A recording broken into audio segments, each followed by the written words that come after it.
공부를 하러 가시죠.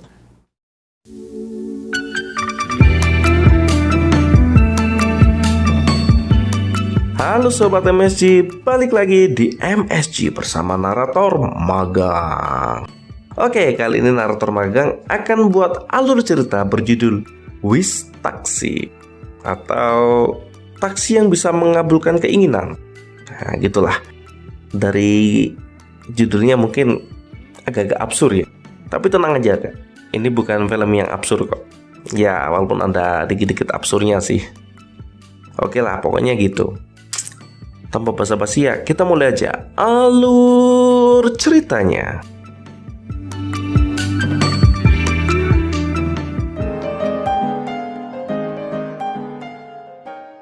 Film ini dibuka dengan 4 ekor pria yang sedang asik ngobrol sambil minum oplosan. Dan mereka berencana untuk datang ke salon plus-plus. Tapi salah satu pria bernama Itman beralasan tidak bisa datang karena dipanggil oleh bosnya untuk bekerja karena ada pekerjaan mendadak. Yang sebenarnya di sini keuangan Itman lagi mepet. Jadi Itman memilih balik ke dalam taksinya. Alih-alih memanjakan rudalnya dengan sesuatu yang beneran, dia malah melakukannya dengan tangannya sendiri. Seperti itulah. Dengan dibantu oleh video 19 detik andalannya. Tapi saat sedang seru-serunya menggosok lampu Aladin miliknya, Itman ditelepon oleh bosnya yang meminta Itman untuk menjemput seorang penumpang.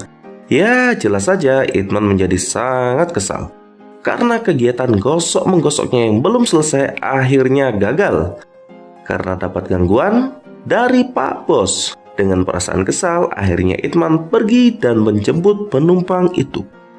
Saat menunggu penumpang, datang kakek-kakek sempoyongan sambil dibopong oleh cucunya. Ya, semacam kakek Sugiono, kakek pemersatu bangsa. Begitulah pokoknya. Saat melihat spion, samar-samar Itman mengingat kalau gadis ini merupakan gadis cantik di kampusnya dulu. Jadi Itman merasa familiar dengan wajah cantik dari gadis ini. Ternyata kakek dan gadis ini ialah penumpang dari taksi Itman, dan Itman mengantar mereka menuju hotel. Dan Itman disuruh menunggu di bawah. Setelah beberapa menit, datang gadis yang tadi. Kemudian menaiki taksi dari Itman.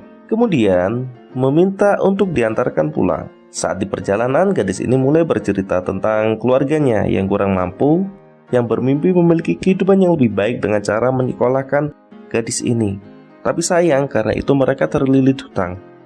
Oleh karena itu, gadis ini menjadi penjual serabi lepit keliling untuk menutupi semua hutangnya. Dan gadis ini bernama Jiun. Sebenarnya Jiun sudah memiliki pekerjaan yang baik dan halal, tapi tetap saja kurang untuk menanggung semua hutang miliknya. Jadi Jiun terpaksa menjual serabi lepit keliling miliknya. Tapi hal ini membuat dirinya sangat frustasi dengan hidupnya dan ingin mengakhirinya. Di sini Itman yang sedari tadi mendengarkan curhatan dari Jiun, yang kebetulan di masa lalu juga Itman pernah naksir dengan Jiun, secara ceplas-ceplos mengatakan kalau Itman juga ingin bunuh diri.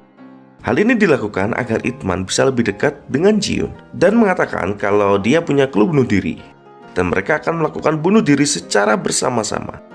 Dan ternyata Jiun menanggapi serius perkataan Itman dan membuat Itman kebingungan karena telah berbohong. Tapi Itman tidak kurang akal. Setelah pulang bekerja, Itman mampir ke warnet untuk membuat website dadakan untuk merekrut orang-orang yang ingin bunuh diri dengan iming-iming semua keinginannya yang terakhir akan dikabulkan sebelum mati. Kemudian di besok malamnya Itman menunggu orang-orang yang sudah mendaftar di webnya. Kemudian datang cewek cantik dan imut bernama Harry. Dari gerak-geriknya sih, Harry ini kayaknya nggak punya beban hidup. Disusul oleh Jiun, dan yang terakhir, Cho-hee. Lalu mereka kumpul-kumpul buat minum oplosan. Dan di sini mereka menjelaskan kenapa mereka ingin bunuh diri. Dimulai dari Harry yang bercerita, dirinya merasa sangat putus asa karena ditinggal menikah oleh mantan pacarnya. Sedangkan Jiun nggak usah dijelaskan, kita semua sudah tahu alasannya ingin bunuh diri kan. Kemudian Cho-hee. Tapi Cho-hee tidak ingin menjelaskan kenapa dia ingin bunuh diri dan memilih untuk diam. Sementara itu, saat Itman ditanya kenapa alasannya ingin bunuh diri, Itman malah tampak kebingungan dan mengarang alasannya dan kenapa mereka tertarik untuk bergabung karena akan dijanjikan menuruti semua permintaan terakhir mereka sebelum mati. Dan mereka pun mulai mengatakan keinginan terakhir mereka. Jiun mengatakan kalau dia memiliki keinginan yang terakhir agar bisa belanja dan makan enak tanpa memikirkan apapun seperti orang kaya. Dan Itman mengatakan kalau dia berkeinginan untuk memupuk banyak gadis sebelum dia mati. Dan di besok paginya, Itman memenuhi keinginan untuk belanja dan makan-makan sesuai dengan permintaan Jiun, yang dimana Itman mendapatkan banyak uang dari memeras kakek Sugiono, yang mana saat mabuk kakek ini mengatakan beberapa rahasia yang kemudian dijadikan senjata oleh Itman untuk memeras kakek itu. Setelah selesai, Itman mengajak mereka untuk menginap di sebuah penginapan yang mana mereka berpesta sampai Harry menjadi teler karena mabuk oplosan, dan Cho-hee mengajak Harry ke kamarnya. Sementara itu, Jiun ingin memenuhi keinginan dari Itman yang sudah mengabulkan permintaannya dengan mengajak bercocok tanam. Sementara itu di luar, Cho-hee sudah sangat depresi dan membuatnya ingin bunuh diri dengan cara membakar kertas di dalam mobil yang membuat Cho-hee hampir kehabisan nafas. Tapi untung Itman datang tepat pada waktunya dan menyelamatkan Cho-hee. Di besok paginya, giliran Harry yang akan dipenuhi keinginannya, yaitu mengacaukan pernikahan dari mantan kekasihnya. Jadi mereka berempat bekerja sama dan membuat Harry menyamar menjadi pengantin wanita, dan pengantin wanita yang asli disekap oleh Cho-hee. Setelah itu Harry menghajar mantan kekasihnya, disusul oleh Jiun yang menendang biji kehidupan milik mantan kekasih Harry.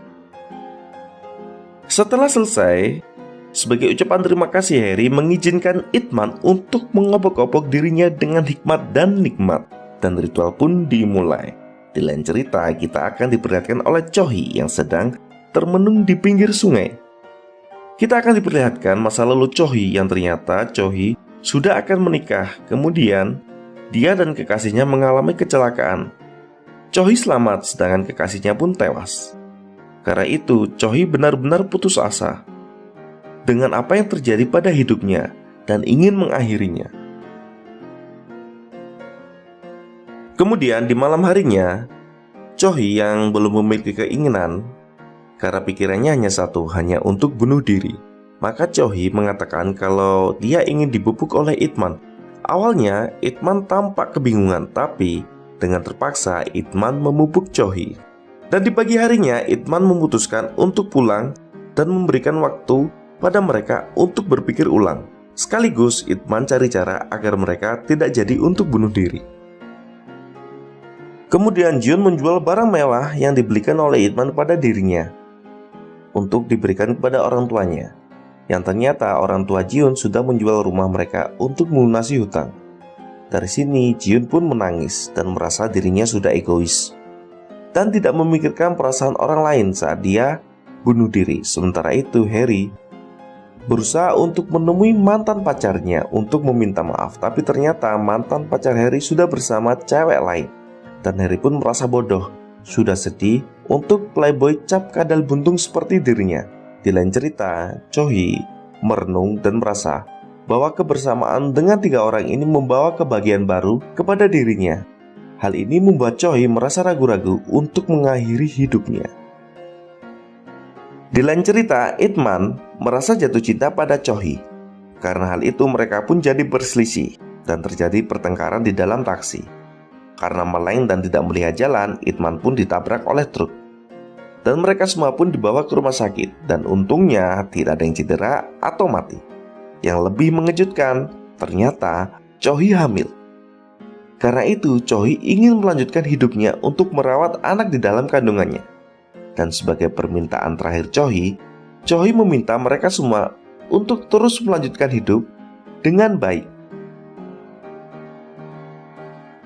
Beberapa tahun pun berlalu, terlihat Jiun dan Harry sudah bekerja di sebuah butik. Sementara itu, Cho-hee dan Itman sudah menikah dan dikaruniai seorang putri. Dan Cho-hee sudah mengandung anak kedua mereka. Dari sini terlihat mereka sudah lebih menghargai hidup mereka. Dan film pun berakhir.